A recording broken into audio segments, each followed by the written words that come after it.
Жыл көлемінде ата-анамен байланыс орнату бірнеше бағытта өрбіді. Оның ішінде ең маңыздысы әрине ата-аналар кездесулері. Мұндай кездесулер мен жиындар әр 90 сайын өткізіледі. Ата-аналар баласына сабақ беретін әр пәннің мұғалімдерімен жекелей жолығып, сабақ үлгерімі жөнінде толық ақпарат алады. Бұдан соң сынып жиналыстары өтіп, сыныпқа бекітілген педагог ұйымдастырушы кураторлармен күн тәртібіне қойылған шаңырақ жұмысына қатысты мәселелер талқыланады. Оқу тәрбие жүйесінің қалай жүзеге асырылатындығы, баланың қауіпсіздігі мен әл-ауқатын қамтамасыз етуге бағытталған шаралар туралы ақпаратты толық жеткізу әсіресе 7-ші сыныптар үшін маңызды. Оқу ұйымындағы буллинг, 10-12 сыныптардағы емтихан, бейімделу пәні мен мамандық таңдау сияқты маңызды тақырыптардың көтерілгендігін атап айтуға болады. Ата-аналар жоғары белсенділік танытып, жыл соңына жоспарланған тәрбие шараларының өтуіне өз ойларын қосады. Жетісу шаңырағының ата-аналары жиынды ерекше колор-пати форматында ұйымдастырып, көтеріңкі көңіл күймен өткізуі жылдың ерекше жиыны болды. Екінші бағыт ата-анадан шеберлік сағаты. 8-ші сынып оқушысы Сәтжан Болатбектің анасы Аяжан Төлепбергенова өткізген қызықты психологиялық шеберлік сағатында болашақ мамандық таңдауға үлкен көмек жасайтын оқушының өз мінез-құлқының түрін тест арқылы анықтаудың тәсілі ұсынылды. Соның нәтижесінде оқушы өзінің мықты және әлсіз жақтарын болашақ жұмыстарына дұрыс пайдаланудың тиімді жолдарын түсіне алды. Алтай шаңырағының педагог кураторы Мақпал Жоламанқызы Ертіспаеваның ұйымдастыруымен кураторлық сағатқа қонақтар ретінде ата-аналар шақырылды. Алдымен әр бала өз ата-анасының жылы сөздері жазылған ашық хаттарын оқыды.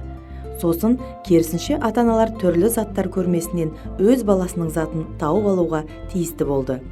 Шараның екінші бөлімінде оқушылар мен ата-аналар жұптық тапсырмалар орындады. Бұл жерде бала мен ата-ана ортақ істі қаншалықты үйлесімді атқара алатындықтары байқалды. Алтай шаңырағында Мұқашева Мөлдірдің анасы дерматолог-косметолог дәрігер, Дермклиник эстетикалық медицина клиникасының директоры және бас дәрігері Мира Санатовна Нұрсейітовамен кездесу өтті. Дәрігер балаларға тері күтімінің маңыздылығын, негізгі мәселелері туындататын факторларды түсіндірді. Марқакөл шаңырағының оқушыларына жылдам оқу мен оқу техникасы тренері, қазақ тілі мен әдебиеті мұғалімі, логопед, Шамшырақ тіл дамыту орталығының жетекшісі Назгүл Ержанқызы Оқасова нейрогимнастика ми жұмысын белсендіру әдісі тақырыбында шеберлік сағатын өткізді. Аталған шарада оқушылар ойлау қабілеттерін дамытудың теориялық тәсілдерімен танысып, практикалық бөлімде бірге жасап көрді. Әмбебап шаштараз шебері Алтынай Бекеновна Кожанқұлова 7-ші сынып оқушыларына шаш күтімі туралы ақпарат беріп, қыз балаларға әдемі шаш үлгісін жасауды үйретті. Ерлік сағатын Қазақстан Республикасы ұлттық ұланының 55-18 әскери бөлімінің кинологиялық қызметінің бастығы Жәнібек Қалыбеков пен бас маман Галина Қалыбекова өткізді. Сабақтың практикалық бөлімі оқушылар үшін қызықты болды. Олар жауынгерлердің қорғаныс құралдарын киіп көрді және кинологтың Балу атты қызметтік итімен бірге өнер көрсетуі болды. Жігіттер қызметтік иттің көмегімен тінтудің қалай жүргізілетінін көріп, адамдардың сөмкелерінен тыйым салынған заттарды қаншалықты жылдам әрі қатесіз тауып алғанына қатты таң қалды. Байланыс онлайн бағытта да қатар жүрді. Мектеп мұғалімдері тұрақты түрде вебинарлар өткізіп отырды. 28-29 қыркүйек күндері химия пәнінің мұғалімдері Гаухар Жәнібековна Шаматова және Ольга Анатольевна Овчинникова электрондық темекіге қызығушылық неге қауіпті атты онлайн вебинар өткізді.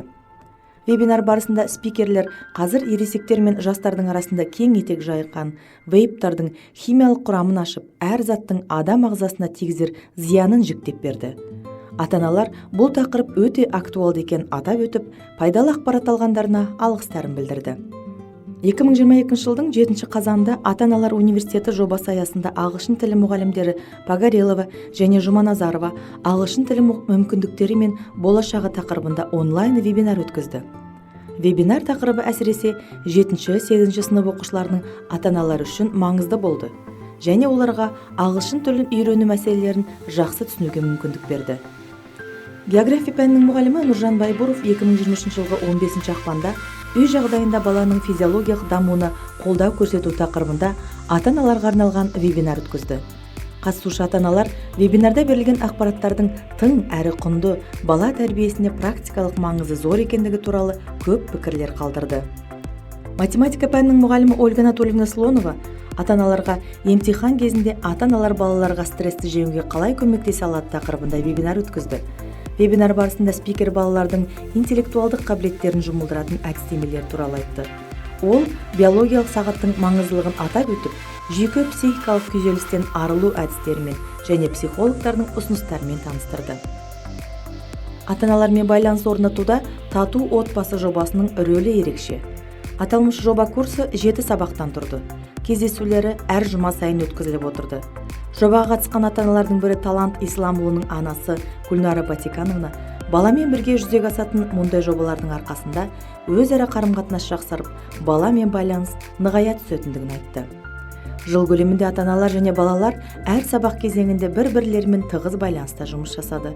Сабақ соңында барлық отбасы мүшелерінен кері байланыстар алынып отырды. Курс соңында бағдарламаны аяқтаған отбасыларға сертификаттар табысталды. Бағдарламаның жүзеге асуына мектептің психологиялық және кураторлық қызметтің қосқан үлестері зор.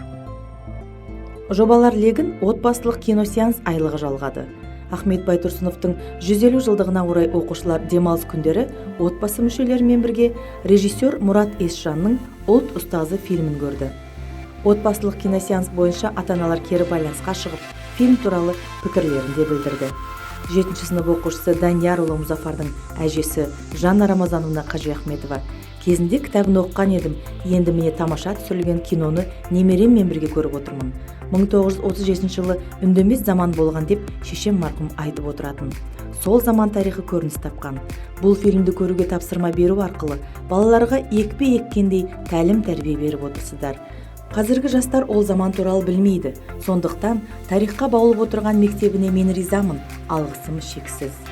Мектеп қауымдастығы әл-ауқатын жақсартуға бағытталған бірегей шаралар ата-аналардың дәстүрлі спартакиадасы мен қайырымдылық жәрмеңкесі. 2022 жылғы дәстүрлі ата-аналар спартакиадасы командалар мен жанкүйерлер шеруінен басталды. Биылғы жылы шараға 12 шаңырақ қатысты. Әр шаңыраққа әдістемелік бірлестік бекітіліп, бір мұғалім 5 түрлі сайыстың біреуіне қатысу мүмкіндігіне ие болды. Командалар сапқа тұрғызылғаннан кейін мектеп директоры Жұпат Оралқызы Ерниязова сөз алып, спортшыларға сәттілік тіледі. Бұдан соң сайыстың төрешілерімен бағдарламасы таныстырылды. Ал биден шашу шашқан оқушылар ата-аналарына өз өнерлерін паш ету арқылы қолдау көрсетті. Қол күрес, ләңгі тебу, волейбол, шахмат және үстел теннисі ойындарында жылда қатысып, жүлде алып жүрген тәжірибелі ата-аналармен қатар мектеп қауымдастығының құрамына биыл жаңадан қосылған 7-ші сынып ата-аналарының құрама командалары өзара бәсекеге түсті. Дәстүрлі күзгі қайырымдылық жәрмеңкесінде 2 күн бойы барлық шаңырақ ата-аналары мен оқушылары үй тағамдарын, жеміс көкөніс, қолөнер бұйымдарын ұсынды. Сауда орындары да тақырыпқа, шаңырақтар атауларына сай безендірілді. Шаңырақтар осындай дәстүрлі шаралар нәтижесінде бірліктерін нығайта түседі.